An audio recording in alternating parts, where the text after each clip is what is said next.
Alright. Cerita menarik tuan-tuan. Muhyiddin Yassin kata tak nafi bahawa Samsuri bakal calon Perdana Menteri dari PN. Kita baca. Pengurusi PN Muhyiddin Yassin tidak menafikan pencalonan Ahmad Samsuri sebagai calon mereka dalam PRK ini adalah langkah mengetengahkan Menteri Besar Terbabit sebagai calon Perdana Menteri masa depan. Katanya ia merupakan langkah strategik gabungan terbabit sekaligus memberi gambaran PN mempunyai ramai calon dan tokoh untuk diketengahkan. Pada masa yang sama, Ahli Parlimen Pagoh itu memberi bayangan usaha membentuk kerajaan boleh berlaku sebelum PRU akan datang. Ia tak dapat dinafikan kerana akan ada masa untuk PN mencipta sejarah. Sama ada sebelum nak sampai PRU ke-16 atau selepas PRU 16 dengan harapan kita membentuk kerajaan. Jadi semua langkah-langkah diambil adalah seperti langkah strategik yang dapat memberi gambaran kepada rakyat ada tokoh yang bijaksana, berkemampuan, terpuji sikapnya adalah moderate dan ada kelayakan profesional katanya. Muhyiddin juga Presiden Bersatu berkata ditanya sejauh mana pencalonan Ahmad Samsuri dilihat PN mengetengahkan watak baru sebagai calon Perdana Menteri akan datang. Malah Muhyiddin berkata dia yakin personaliti Ahmad Samsuri mampu menarik sokongan. Jadi saya fikir satu nama personaliti saya akan mampu menarik pengundi-pengundi katanya. Ahmad Samsuri yang juga anggota Adun Ru Redang dalam Parlimen Marang berdepan cabaran Raja Muhammad Afandi, Raja Muhammad Noor. PRK Kemaman akan berlangsung 2 Disember depan setelah Mahkamah Pilihan Raya membatalkan kemenangan. Baik. Untuk makluman tuan-tuan juga, 29 hari bulan ini, iaitu 2 hari akan datang, ada ceramah mega oleh Datuk Seri Anwar Ibrahim di Kemaman dan juga pemimpin-pemimpin yang lain di Kemaman. InsyaAllah 29 hari bulan 8 malam di kawasan Cukai kalau silap saya tak ingat kat mana lah, tapi ada jadual ya. Boleh tuan-tuan boleh datang. InsyaAllah saya mungkin datang juga bersama dengan pimpinan-pimpinan Parti Keadilan untuk memeriahkan majlis tersebut. Tetapi kita balik kepada cerita ini. Kenapa tiba-tiba Muhyiddin Yassin nak umumkan Samsuri ni sebagai bakal calon Perdana Menteri? Okey, untuk makluman Samsuri ni bukan ustaz Dia adalah seorang profesional. I think dia degree dalam aeroscience, aerospace, something like that. Dia ada degree bukan dalam bidang agama. Okey, itu yang pertama. Now, what happen ni sekarang ini disebabkan kemelut yang berlaku di dalam Bersatu dan juga ketidakmampuan Bersatu untuk lead Perikatan Nasional, PAS dilihat sudah semakin distant away. Sebelum ini, kalau tuan-tuan perasan, Bersatu bongkak dan sombong dalam menyatakan bahawa mereka lah yang paling layak untuk nak jadi Perdana Menteri. Malah mereka namakan orang seperti Hamzah Zainuddin bakal PM, dia namakan Azmin sebelum ini pun bakal PM, tapi dia tak namakan pun orang-orang daripada PAS sebagai bakal Perdana Menteri. Jadi PAS berasa kecewa. Ini sebelum PRN hari itu, sebelum PRU, sebelum PRN hari itu. So PAS berasa kecewa. PAS merasakan bahawa mereka sentiasa dijadikan orang yang kedua, dianak tirikan, seolah-olah mereka tidak mempunyai kekuatan. Namun PRU yang lepas dan juga PRN yang lepas membuktikan sebaliknya. Perkara itu telah membuktikan bahawa PAS mempunyai kekuatan. Kita tengok negeri seperti Kelantan, Terengganu, Perlis, Kedah, Negeri Utara dan ada tempat-tempat Melayu di kawasan Pulau Pinang dikuasai oleh orang-orang PAS. Termasuk juga di Pahang, kalau kita tengok, di Selangor dikuasai oleh orang-orang PAS. Jadi daripada situ mereka tonjolkan ini kekuatan PAS yang sebenar. Dan ditambah pula selepas PRU, kita dapati kes demi kes didedahkan terhadap Muhyiddin Yassin. Bersatu disekat akaun duit di dalam Bersatu sahaja, kalau tersalah saya ada lebih hampir 40 juta yang dibekukan. Itu baru cerita dalam Bersatu. Kita belum cerita lagi pimpinan-pimpinan lain, wang mereka dibekukan, ada yang diburu dan sebagainya kerana terlibat dalam kes-kes rasuah. Nah, Bersatu PAS nampak disebabkan oleh keadaan itu, PAS tidak ada cara dan jalan lain melainkan selepas dalam menghadapi PRU 16, PAS sedang meneliti untuk bekerjasama dan berbincang dengan parti lain bukan Bersatu. Dan ini bukan secret tuan-tuan. Haji Hadi memang telah lama dikenali sebagai orang yang pro kepada UMNO. Tapi kenapa kali ini tak pro kepada UMNO? Dua perkara. Satu, UMNO kalah teruk. Kedua, duit. Dia tak nampak UMNO tu dah ada duit kat situ. Sekarang ni UMNO dah jadi kerajaan. Now, UMNO tak akan nak kerjasama. Ya, UMNO Zahid tak akan kerjasama. Tetapi ini cerita yang dibawa oleh Raja Petra. Zahid berkemungkinan, kata Raja Petra, bukan kata saya, ada 6 bulan je untuk hidup. disebabkan oleh kanser yang beliau hadapi. Ni cerita bukan saya cakap, ni saya ceritakan, relatekan. Now, pemimpin-pemimpin PAS percaya kepada cerita ini. Mereka percaya bahawa kalau Zahid meninggal dunia atau sakit teruk dan tak mampu untuk memimpin UMNO akan berpecah.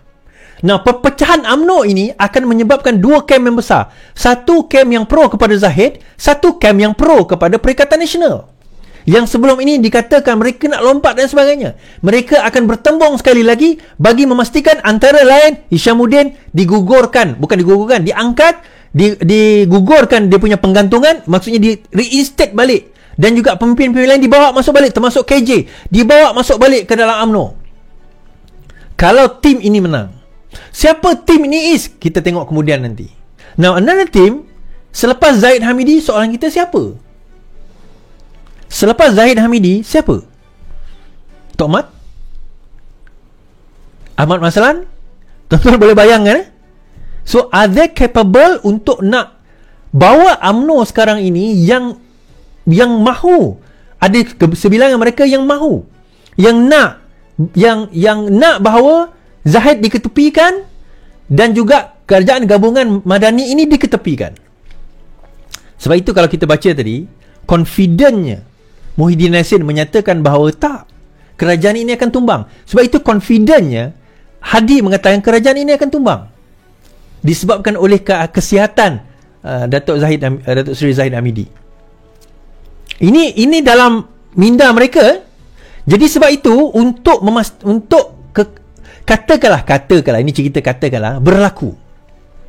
Lidah saya ni selalu masin mulut tapi katakanlah berlaku, PN took over, UMNO ni pecah dua, kemudian berjaya dikuasai oleh golongan yang anti DAP, anti PH, pro Perikatan Nasional. Mereka bersama dengan Perikatan Nasional membentuk kerajaan. Tuan-tuan ingat, dia nak bentuk kerajaan dengan Bersatu ke? Dia nak membentuk kerajaan dengan PAS? Of course dia nak bentuk kerajaan dengan PAS. So pada masa itu Bersatu akan ketinggalan. So Muhyiddin Yassin, kalau kita faham, dia bijak tuan-tuan. Dia tahu dalam tim dia sendiri tak ada kekuatan. So dia sebutlah nama Dr. Samsuri, bakal Perdana Menteri pada masa akan datang. And then dia sebut dalam ucapan yang sama, kita akan ada peluang untuk take over lagi. So itu memberi satu lifeline kepada Bersatu di dalam Perikatan Nasional. Di dalam Perikatan Nasional, lifeline mengatakan, tak apa, kalau kita menang lepas ni, kami pun akan bersama kamu, don't worry. Itu lifeline dia. Dan kalau golongan kedua itu berjaya tuan-tuan, saya percaya PRU16 mungkin berlaku dalam masa yang terdekat. Berkemungkinan juga kita akan nampak pertemuan di antara Pakatan Harapan sekali lagi, tetapi kali ini gabungan juga di antara UMNO pro belah sana dan juga PAS pada waktu itu, dan bersatulah. So GPS is, GRS is. Saya orang Sarawak tuan-tuan. Saya kata di mana UMNO pergi, di situ GPS akan pergi. Percayalah kata saya. Di mana UMNO pergi, di situ GPS akan pergi. Now, tak lompat parti ke East kan saya kata. Kalau N block melompat, dia takkan lompat parti. Sekala peristiwa itu berlaku, keadaan itu berlaku, so apa yang kita usahakan sekarang ini tuan-tuan, habis. Now, mampukah tim yang pro Zahid ini ke hadapan, berjaya? So saya kata macam ni, saya tak kata yalah kullu nafsin za'iqatul maut kan, semua manusia tu, semua makhluk ni akan mati. Setiap insan tu akan menemui ajal dia. Tetapi bagi saya, Datuk Seri Zahid Hamidi dah kena bersedia dengan successor dia. Dah kena ada nampak plan untuk nak ganti dia. Be it Ahmad Mazlan ke, be it siapa, tapi kena ada. Nah, maklumat di on the ground, di Kemaman sendiri, di kawasan kubu kuat UMNO, di kawasan Felda umpamanya, diorang bukan tak menyokong UMNO, tetapi mereka tak menyokong Zahid Hamidi yang dibebaskan dengan 47 pertuduhan. Sebagaimana macam mana kita terang sekalipun, mereka tak nampak perkara itu. Dan bagi saya kesilapan barisan peguam Datuk Seri Ahmad Zahid Hamidi hari itu ialah apabila mereka minta kes itu digugurkan di NAA. Bagi saya, kalau saya peguam dia, saya kata teruskan je. Kerana Kerana biar mahkamah yang menentukan bersalah tak bersalah. Once mahkamah dah menentukan tidak bersalah, nobody can say anything, tuan-tuan. Nobody can say anything. Tetapi bila peguam negara tak nak teruskan disebabkan representasi itu diterima, dia backfire. Dia bagi peguam negara tak ada isu, sebab dia presentasi itu betul. Tetapi backfire dia kepada politik. Kepada politik Datuk Seri Zahid Hamidi, kepada kerajaan Madani, dikatakan campur tangan. Padahal tak ada campur tangan. Memang tapi kita nak terang memang itu data itu, fakta itu, orang bukan faham. Orang bukan tahu pun. Yang dia tahu, dibebaskan. Dia tak tahu zaman Perikatan Nasional pun dibebaskan juga. Zaman Perikatan Nasional Pemerintah 40 kes Zahid Hamidi VLN, visa luar negara pun dibebaskan juga. Tapi mereka tak bercakap tentang isu ini. Tiba-tiba bab ni mereka bercakap. Sebab itu saya kata persepsi itu dimainkan dan persepsi itu berjaya. Kalau saya jadi apa orang kata Datuk Seri Zahid Hamidi, saya kata saya tak nak representasi. Saya kata teruskan je lah kes, biar kita bertanding dan biar kita dibati tidak bersalah di mahkamah. Kan, biar kita dibati tidak bersalah di mahkamah. Sama juga macam kes kalimah Allah dulu. Bagi saya teruskan je, biar mahkamah tentukan. Buat apa kita nak drop the case? Buat apa kita nak drop the case?